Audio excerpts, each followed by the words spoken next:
The legendary killer known as Jason has been caught by the US government and is being held at a research facility. Because he can't truly be killed, the scientists plan to cryogenically freeze him. A guard keeps getting creeped out by Jason's stare, so he throws a blanket over his head. Meanwhile, Dr. Rowan is arguing with her boss because it's been decided that instead of freezing Jason, they'll send him to a lab to research his regeneration abilities for profit. Rowan thinks it's a bad idea because it'll allow Jason to keep on killing, but her boss ignores her. Afterward, the scientist and a bunch of soldiers enter the room with Jason, but when they remove the blanket, they discover the guard's body in the chains instead. At that moment, Jason comes out of hiding and starts killing all the men in the room without mercy. The soldiers open fire on him, yet the bullets do nothing. Jason uses various objects to do his killing, including the chains from his captivity. When the lead scientist tries running away, Jason throws a tool to kill him too. Rowan is waiting outside and she screams when a soldier is thrown through the door. At that moment, Jason appears behind her, so Rowan picks up the soldier's gun and runs to the lab, where she hides and waits for Jason.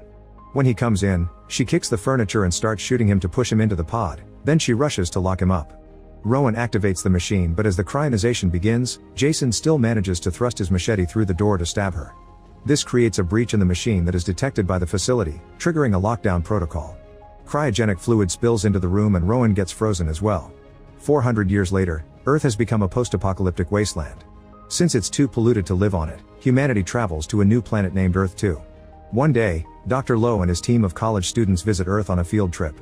They get inside the facility and open the pod, discovering a frozen Jason inside. They also find Rowan on the ground, looking perfectly preserved. The team decides to take both bodies to their ship, and when they try to move Jason, he falls and his machete cuts off Azrael's arm. Fortunately, the android KM-14 quickly gives him an injection to deal with the pain for now. The group carries the bodies through a sandstorm and make it back to the shuttle, which immediately takes off and returns to the main ship. Azrael is put in a healing machine and nanotechnology reattaches his arm back in just a few minutes. Rowan and Jason are taken to separate labs to be woken up, although some tests are run first. Seeing the scans, the group is surprised at the fact Jason could function with such a small brain. While the nanotechnology heals Rowan's stab wound in Lab 1, Adrienne pokes Jason to take a sample of his brain in Lab 2.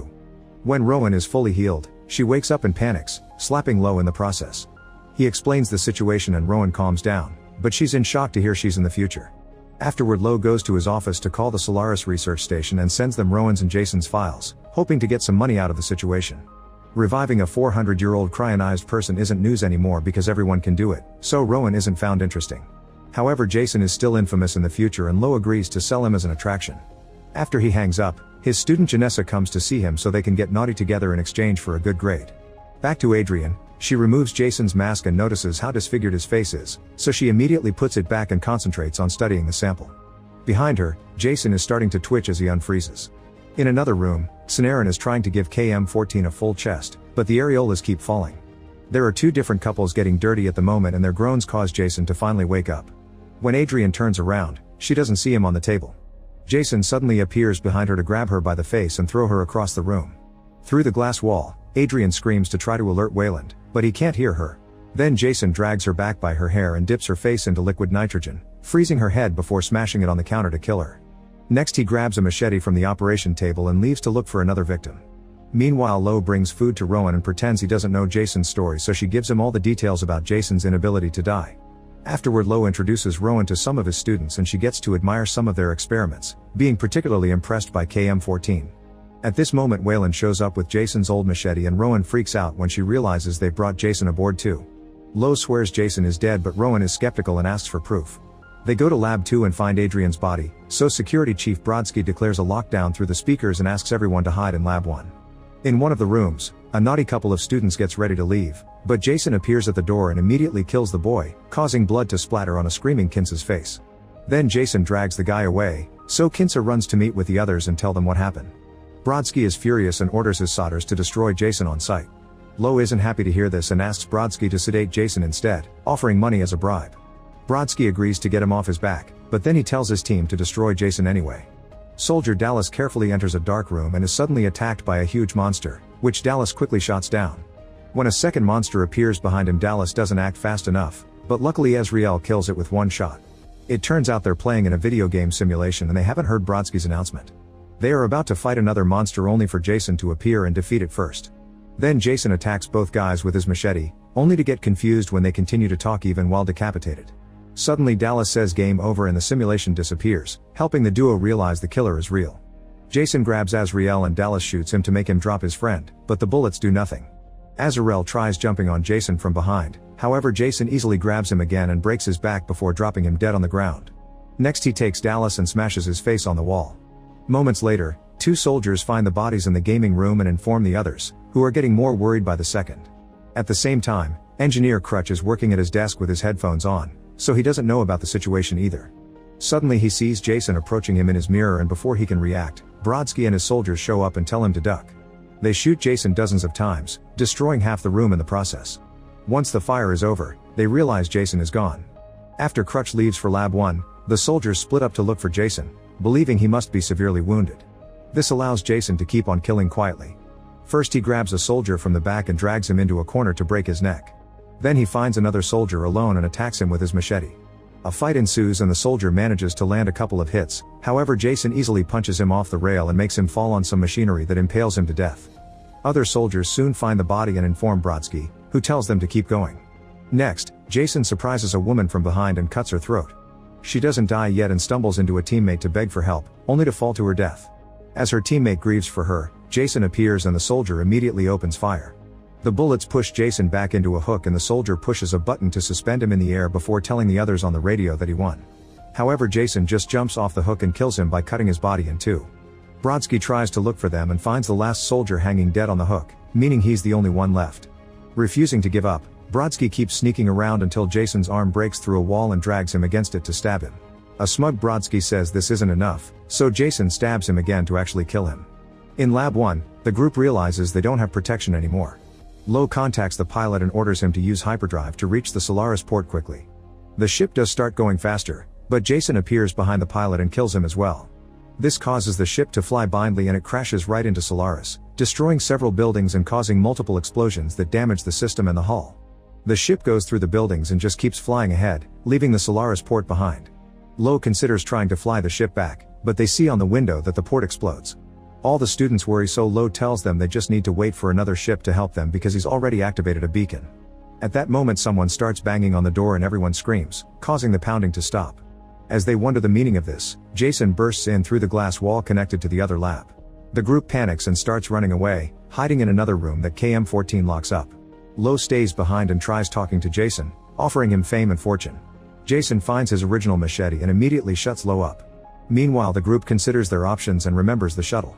They agree to split with a plan. Rowan, Janessa, and Kinsa will go to the shuttle to get it ready while Waylander and Crutch pre-launch it from the bridge, where they find the pilot's dead body. They have to move him and clean to use the control panel. Meanwhile KM and Sonaran start collecting important pieces to do some modifications and end up sharing a kiss. On their way to the shuttle, Rowan finds a soldier's body and takes the gun. Minutes later, she sees another body that seems to be alive, so she tells Janessa and Kinsa to go ahead while she checks this out. Rowan carefully moves around the spike on the wall and reaches the body, discovering that it's Brodsky. He doesn't have much time left, but she still asks him to hang in there because she'll come back for him. Once in the shuttle, Rowan asks for help to carry Brodsky's body. Janessa contacts Crutch to confirm the shuttle is ready and asks for support for Rowan. Waylander soon meets with Rowan, but when they look for Brodsky's body, they can't find it. At that same time Crutch is startled by the pilot's head, which is being held by Jason. Crutch manages to warn the others on the radio before Jason pushes him against the power panel and electrocutes him to death. Hearing this, Kinsa panics and locks the door to the shuttle. Rowan, Kinsa, and Waylander beg her to let them in, but instead she launches the shuttle prematurely. This causes the shuttle to crash into the ship, killing Kinsa and causing even more damage to the hull. The trio wonders what to do when they're suddenly cornered by Jason. Before he can attack, Sonaran shows up just in time to show off the upgrades he's done to KM-14, who is now armed and ready to battle. Jason immediately throws his machete at her and KM-14 falls to her knees in pain. Then Jason approaches her to finish her off, however KM-14 is only pretending and quickly opens fire, making him fly back. She follows him with a big jump and keeps firing at him, occasionally mixing the bullets with a few kicks. After shooting at Jason for several minutes, KM-14 does more crazy jumping and lands on top of him. She gets ready to shoot his head, only for Jason to punch her off. When he's about to kill her, Brodsky appears behind him and distracts him long enough for KM-14 to recover. With another gun, KM-14 opens fire and cuts Jason's arm off at the same time she breaks the wall, allowing her to kick him into Lab 1. Another shot makes Jason fall on the healing machine, causing a short explosion before KM-14 shoots Jason on the head to finish him off. As a final touch, she throws the machete back into his body. Thinking it's finally over, the group gathers and takes Brodsky to another room to treat him. Brodsky is already 80% healthy when suddenly the ship starts shaking and Waylander realizes the hull has taken too much damage. At that moment they receive a call from another ship, who has picked up their distress beacon and will be there in 45 minutes. Unfortunately the ship has less than 30 minutes before it blows up and an argument ensues over what to do. Looking at the ship's map, Rowan notices that there's an area without damage that could be disconnected from the main ship. While the group goes away to execute their plan, the machine in Lab 1 activates and starts healing Jason, giving him an improved metallic body. In the meantime, the group starts setting up bombs on the hallways to disconnect the damaged area from the intact one. It only takes them a few seconds, but once they're done, they find their path blocked by Uber Jason. KM-14 opens fire, yet all the bullets bounce off Jason's body. Then she tries hitting him, only for Jason to immediately decapitate her. Sanaran rushes to pick the head up and Rowan acts as his shield, so Jason starts chalking her. Waylander jumps in to fight him, and while Jason is distracted beating him up, the others escape into the intact area.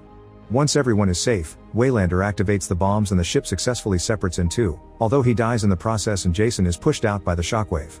Moments later, the rescue vessel finally is getting closer, however Jason suddenly punches through the wall from the outside.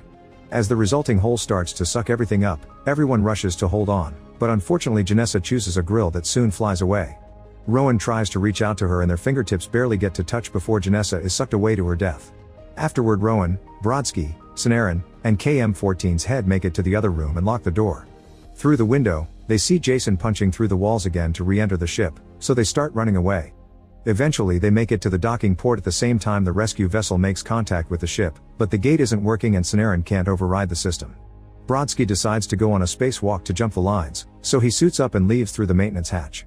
As Brodsky works on the control panel, Sanaran and Rowan hear Jason breaking down doors and making his way to them.